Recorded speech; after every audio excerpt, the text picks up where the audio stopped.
Member for Memramcook-Centre-Mar. Thank you, Mr. Speaker.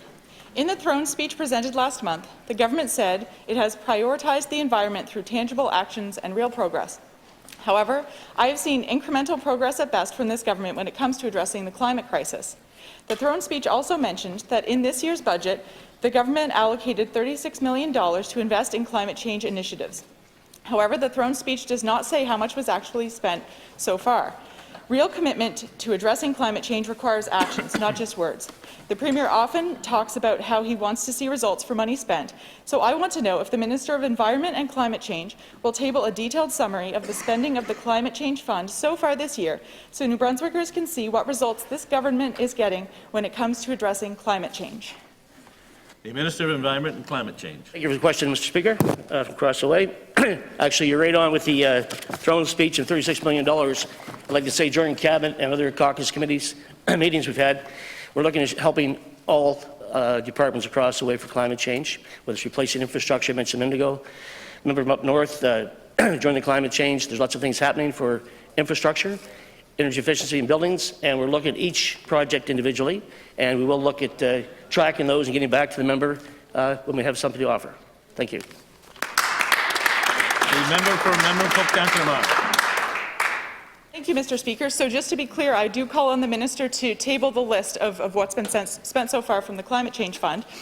And one way that the Climate Change Fund could be spent is to help New Brunswickers to invest more money in energy efficiency. In Efficiency Canada's scorecard, New Brunswick ranks 7th among all provinces for its energy efficiency programs. And out of 61 countries ranked by the Climate Change Performance Index this week, Canada finished dead last when it comes to energy efficiency. This is baffling because energy efficiency is a win-win. It creates jobs while saving people money on their heating bills. New Brunswick spends only $18 per low-income household on efficiency compared to $121 in Nova Scotia and $215 in PEI. Social Development's low-income efficiency program has been stuck at $2 million in funding for years, despite its ginormous wait list. Will the Minister of Environment and Climate Change commit to significantly increasing the funding to this program to help seniors and low-income New Brunswickers save on their heating costs? The Minister of Environment and Climate Change. Mr. Speaker, our Climate Change Action Committee identifies 118 action items, and we will track those and take each one into consideration.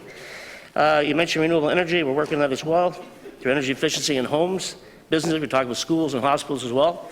And the province has continued to work through the actions we mentioned before with the climate change. We have a committee in place which will continue.